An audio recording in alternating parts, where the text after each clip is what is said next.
Assalamualaikum warahmatullahi wabarakatuh. Salam sejahtera. Saya Abdul Jalil bin Nadin dan berasal dari Kelang Selangor, bapa kepada pelumba kaprit Muhammad Azhar bin Abdul Jalil. Ya, waktu itu memang tidak disangka lah, sebab saya pun membawa family bersantai di tepi pantai, di Pantai Morib. Waktu itu sebahagian ada anak-anak dan family ini di tepi pantai.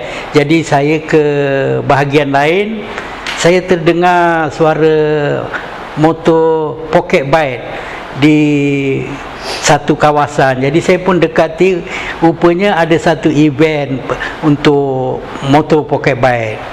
Jadi sedang saya menonton, saya pun berfikir dengan keadaan pertunjukan tu, dengan keadaan selamat, ada pakai safety suit semua, lengkaplah dengan topi, kasut. Jadi saya pun berfikir di dalam hati, sebab saya pun mempunyai anak yang sebaya lebih kurang sedang dia orang berlumba ni. Jadi saya terfikir, kalau anak saya ni dekat sini boleh ke tidak? Sebab di situ saya timbul minat. Sebenarnya saya dari awal peringkat muda pun memang berminat dengan motor. Saya bertanya, bagaimana kalau saya nak beli satu motor? Dia pun berkata ada dengan kadar harga 1,600. Keesokan hari baru saya bawa anak saya Muhammad Azhar ni pergi bersama membeli motor. Dia pun agak terkejut. Jadi sebab dia pun waktu tu dia umur pun dalam 11 ke 12, jadi dia cukup taat dengan kita. Dia apa yang kita suruh, apa yang kita bawa, dia tak bertanya banyak dan dia tak melawan lah. Jadi kita pun belikan satu motor. Dia pun agak terkejut. Mungkin dekat dia gembira ke tidak tu pakcik pun tak tahu lagi lah. Apabila bawa balik ke rumah, bagi dia coba, pakcik tengok dia ada kebolehan seperti orang yang sedang pakcik tengok berlumba tu. Kemudian pakcik pun bertanya kepada kelab tu, boleh ke anak saya ni join? Dia kata boleh. Kemudian pakcik pun berfikirlah bagaimana untuk kelengkapan dia, dengan beli baju dia, beli apa semua kelengkapan. Cuma saya terfikir tu, saya tengok benda ni seperti keselamatan dia agak terjamin. Itu yang menguatkan untuk diri saya. Cuba Azhar ni macam mana, boleh atau tidak? Kalau tengok pada apa yang saya ceritakan ni, memang minat tu lebih kepada saya. Sebab saya di waktu muda tidak berpeluang begini. Jadi bila sampai waktu begini, saya nampak peluang tu ada, macam saya dah tak boleh lah, dah terlambat. Jadi saya cubakan kepada bakat ni kepada Muhammad Azhar. Jadi waktu macam tadi saya katakan, dia memang tak pernah mengendalikan motosikal lah. Lebih-lebih lagi macam pocket bike. Jadi saya rasa ini sesuai lah untuk permulaan dia, untuk dia mengenal jentera. Sebab pocket bike pun dia guna mesin seperti motor besar juga, cuma beza dia kecil lah. Sebab saya penuh minat dengan sukan permotoran ni. Jadi tentang modal tu saya tak begitu ambil berat sangat. Maksudnya saya akan cuba sehingga mencapailah, maksudnya boleh beli motor tu, kemudian bagi kat dia, dia boleh kendalikan atau tidak.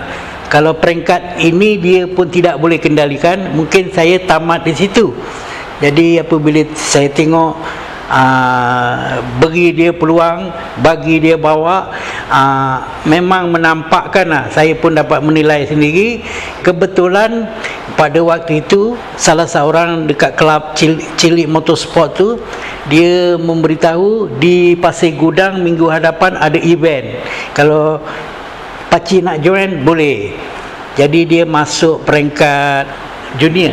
Jadi setelah dia bercampur bermain, dia ikutlah berlumba. Ikut berlumba, di sana pun perlumbaan seperti perlumbaan di trek besar, ada saringan, ada kelayakan. Jadi Azhar ni dari peringkat awal tu boleh terus ke tahap terus sampai ke final, boleh layak masuk ke final. Jadi saya tengok, oi, Azhar ni ada bakat ni, sedangkan dia baru mula, tapi boleh bermain sama dengan orang yang berpengalaman. Selepas final tu, dia race, dia dapat nombor 3. Jadi saya pun rasa semangat saya bertambah-tambah lah. Jadi budak ni memang rasa-rasanya boleh pergi. Kemudian kita bermain ikutlah kelab cilik motor ni sampai Terengganu, Kelantan, Kedah, Perlis, ikutlah tu Malaysia. Saya tanggung sendirilah, kos sendiri. Kalau tak silap saya lah, dalam kiraan saya pergi balik hotel ke apa, transport dalam setahun tu habis juga RM25,000. Ya, pada peringkat awal pun suatu Azhar berlumba di Pasir Gudang tu, waktu itu pakcik pun tak sempat lagi membeli baju suit untuk yang proper. So masa itu dia tak pakai lagi? Dia tak pakai. Dia pakai senang cakap baju sejuk tu lah, baju panas. Pakai yang dekat siku tu, saya nak menyebut tak reti. Safety dia hanya itu saja. Dia punya topi pun topi orang dewasa. Bila dia pakai pun terangguk-angguk, goyang-goyang. Jadi bila saya nampak dia ada bakat dan sampai ke boleh pergi final dan dapat plat nombor 3, bertambah keyakinan kepada diri saya. Ya, itu memang banyak pahit manis tu adalah, maksudnya kita pun bukan berpengalaman boleh membaiki jentera motor pocket bike ni. Jadi ada kalanya sedang dia praktis pun motor rosak. Jadi kita pun naik buntu lah, macam mana jumpa orang sana minta tolong, jumpa orang sini minta tolong, dibaiki, main lagi. Begitulah seterusnya. Kami daripada motor China yang lebih kurang sederhana lah kelajuan dia. Ada motor pocket bike juga, tapi model Pol ini motor tu agak mahal. Pakcik beli second pun 6,000. Sebab pakcik beli tu dia diberi peluang dipinjamkan motor jenis jenama yang tu. Bila dia bawa cukup laju dan dia boleh bersaing lah. Jadi pakcik pun terfikir, kalau macam ni dia motor China ni macam mana nak main dengan motor ni. Jadi pakcik usahakan cari duit, belilah satu. Jadi waktu tu macam tadi pakcik dah tak ingat berbelanja, sebab penuh minat. Sebab tu kami ke sana kemari, pernah pergi nak pergi event, bawa kenderaan sendiri, konon rehat berhenti, nak start balik kereta tak boleh, ini nak pergi event. Jadi sampai usahakan sampai boleh, sampai sana terlambat pun main juga, sebab penuh minat. Jadi memang dah tak kira lah masa ke. Waktu itu pakcik pun bekerja sendiri, jadi banyak masa boleh disusun lah. Kalau dari awal lah pakcik kira, daripada beli motor tu sampailah dia dalam setahun tu lebih kurang 20,000 lebih lah, dengan kos pergi berlumba, penginapan. Sebab pocket bike ni dia race tak macam motor kaprit. Dia nanti daftar, ada duit, ada lesen, ada itu, jadi kos dia lagi banyak. Cuma waktu pocket bike ni dia tak ada insurans.